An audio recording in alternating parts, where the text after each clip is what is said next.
Hello, everyone. Welcome back to the Albums Rank series. I want to say thank you to everyone who's watched my complete CD collection series, and now we're getting back to the Albums Rank series.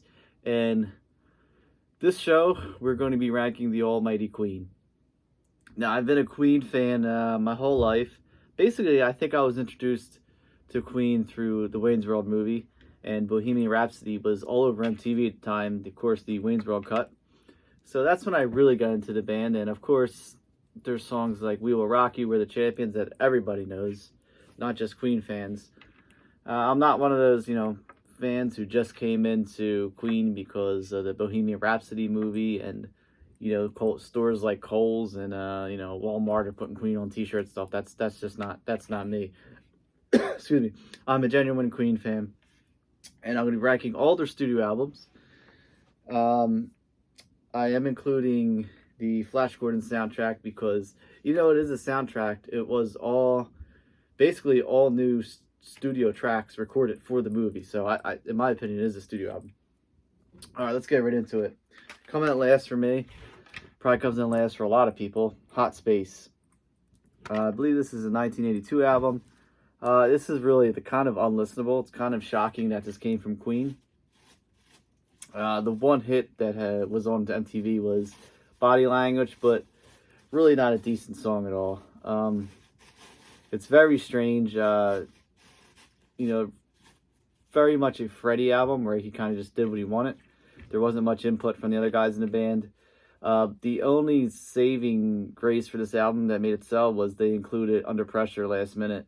Obviously, the huge single with David Bowie. And again, another reason why I got into, everyone knows Queen. But yeah, not a good album. It's only for a Queen completist. And if you are a big fan of it, great. I mean, more power to you. And I wish I did like this more, but I can't listen to it. It's unlistenable in my opinion. All right, coming in next, as I mentioned at the top of the show, the Flash Gordon soundtrack. Now, this is I believe this is 18 tracks. There's 19 because of the remastered edition here, but largely just all instrumental. Of course, the vocals are featured on Flash's theme, and yeah, it's just a soundtrack to the film Flash Gordon. Not the greatest film, more of a cult favorite. It's kind of like, I feel it had a little resurgence because of the movie Ted, but overall, it's a cool listen. I mean, I like the instrumentals on here, but not much from Freddie on this, which is why it comes in so low on the list for me. Coming next, this is Made in Heaven. This was released in 1995, 4 years after Freddie passed. And basically it was an album they were working on, before Freddie passed. And I mean, to call it a studio album, I guess you can, because all the music is new and they finished these songs and put, Freddie's vocals to it. But it's not really a rock album. It's kind of more of a, I don't know, I just feel like it's a bunch of stuff that was not intended ever to be put on an album. Not Freddie's greatest stuff. Of course, his vocals are, phenomenal as always, but just not a lot of substance to this. And this is the remastered 2-disc edition. It comes with a bonus EP, which I don't think I've ever listened to. But this is also another album that's kind of hard to listen to for me. Coming next, The Miracle. This was released in 1989, second to last album the Queen would release.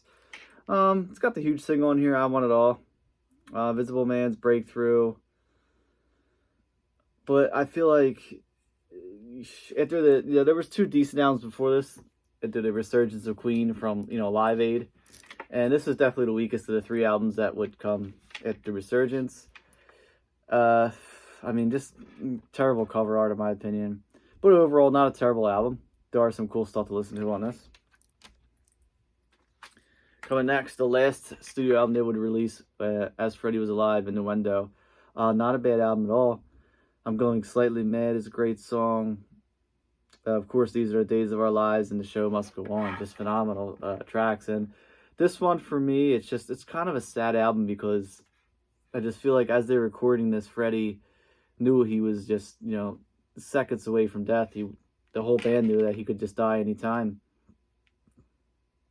So even though there's some great tracks on here, not as much as a rockin' album, more of a definitely more of a poppier album. But Freddie's vocals on here are just amazing, considering the shape he was in. Yeah, like I said, just a sad album to listen to because it was kind of the end for Freddie there. Coming next, those albums I spoke about, coming from the Resurgent Live Aid. This is a Kind of Magic. Terrible cover art. It's got this terrible 80s cartoon on there.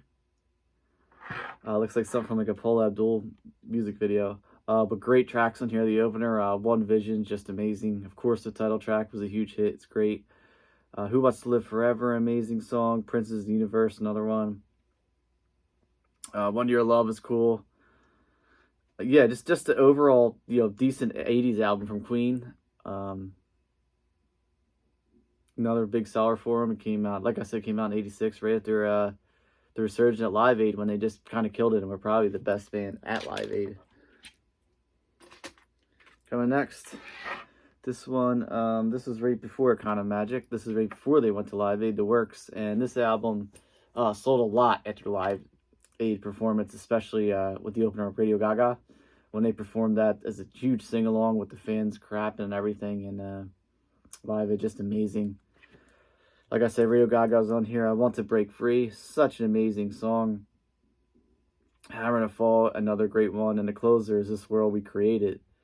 Kind of an eerie track, but this is, I feel like, the band getting back to the superstars they were after that failed Hot Space album, which was just atrocious. So yeah, The Works, probably one of the best ones to come out of the 80s. Coming next, probably the best one to come out of the 80s. This was released in 1980. The Game. Okay, originally released on vinyl. It had a bright silver, kind of looked like an aluminum foil cover.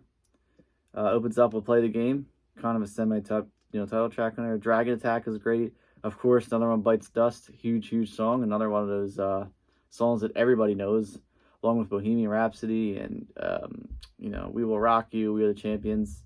Crazy Little Thing Called Love, cool song. I know a lot of people don't like it. I think it's great. It always reminded me of Elvis. You definitely hear the Elvis influence on there. That early 50s rockabilly, definitely. Don't Try Suicide, another great track off of this. Yeah, The Game. Really good album from the Queen. Coming next, Day at the Races. As you can see, it's a very similar cover art to A Night at the Opera. This is the follow-up to A Night at the Opera after that monster album. Queen did follow up with a decent album, not as good, obviously. There's some great rockers on here, like Tie Your Mother Down, Somebody to Love, maybe Freddie's greatest vocal performance, not sure.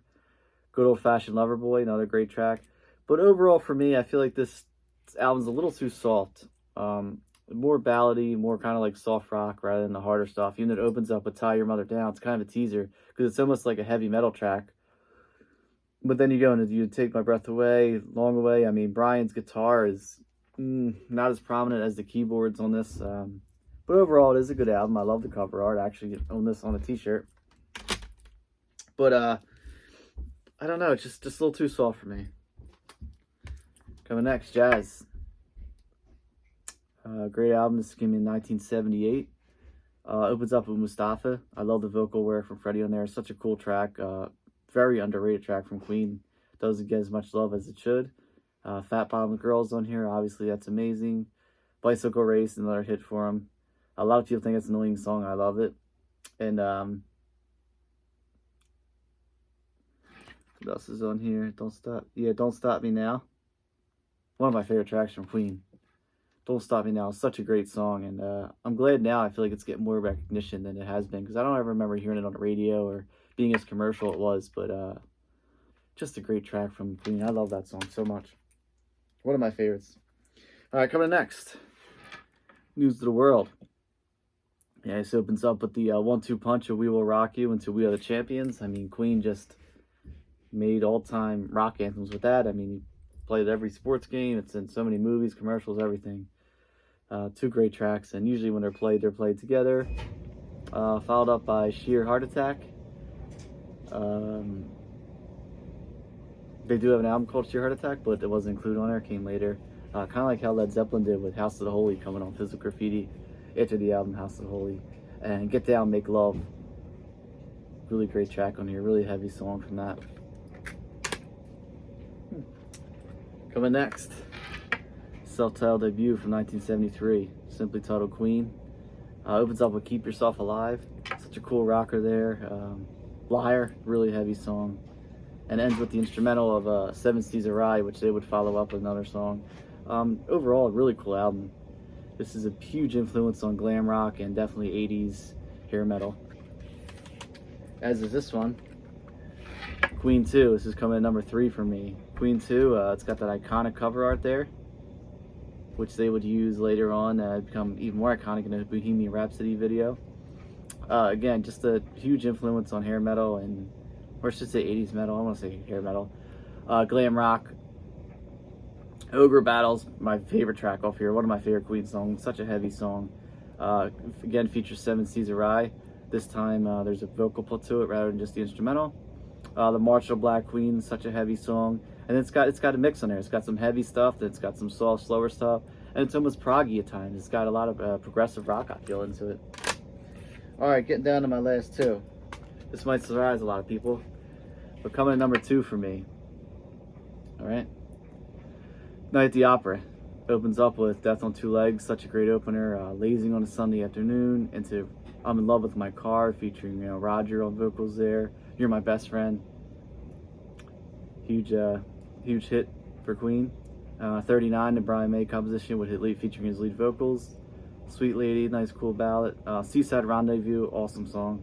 Prophet song, heavy song, I love that. Love My Life, kind of a minor hit for Queen, soft song. Good Company, then it goes into the almighty Bohemian Rhapsody. What is, in my opinion, one of the greatest rock songs of all time. Just amazing. And there you can see the cover art there. Like I said, it's very similar to A Day at the Races. It's kind of like the the white album and then the black album. All right, coming number 1 for me. Such a great album. Sheer Heart Attack. Just amazing. Queen's 3rd album, and I think this is the album that really put Queen on the map. Opens up with Brighton Rock. Such a cool song.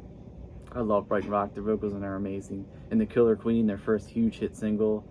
And then you got the medley of Tenement Funster, Rated in a Flick of the Wrist, into Lily of the Valley, excuse me. Amazing tracks there. Now I'm Here, In the Lap of Gods, Stone Cold Crazy. I mean, just a Stone Cold metal song, basically. Great tracks from them. Dear Friends and Misfire. Then it kind of ends with that, bring back that Leroy Brown, kind of that cool British poppy sing-along stuff. So yeah, this is my number 1. I feel like the heaviest album they did, and in my opinion, the greatest album. I just feel like overall, it's just so solid. I like this a little more than Night at the Opera, I think, because of the heaviness of it. Alright, real quick, we'll go over my ranking. Coming number 1, Sheer Heart Attack. Number 2, A Night at the Opera. Number 3 was Queen 2. Number 4, self-titled debut. Number 5, News of the World. Number 6, Jazz. Number 7, Day at the Races. Number 8, The Game. Number 9 is The Works. Number 10, Kind of Magic. 11, Innuendo. 12, The Miracle. 13, Made in Heaven. 14, the Flash Gordon soundtrack. Then coming in last at number 15, The Atrocity, which is Hot Space. Everyone, thanks again for watching my ranked video, ranking the albums of Queen. And as always, if you haven't already, please hit that subscribe button to not only support my channel, but get updates of every time I post a video. And I got some more album rankings in the works coming up in the next couple days, so you'll get all them. And in addition to, I did, like I said, I was doing my complete CD collection video. As I don't know if you can see over here, I did add some more storage because I had more stuff. But I'm also going to be doing a complete vinyl collection video and probably a complete, well, not a complete, but a cassette collection video. I have so many cassettes, but so many are just put away in boxes, and I just kept out, what I could fit of, my favorites, and the rest got pushed aside. So everyone, yeah, cool. Thanks for watching. Like I said, please subscribe. Please hit that like button if you want to see some more stuff I post. It's on my Instagram, @GaryDeLacyums. This is Gary Elysium signing off.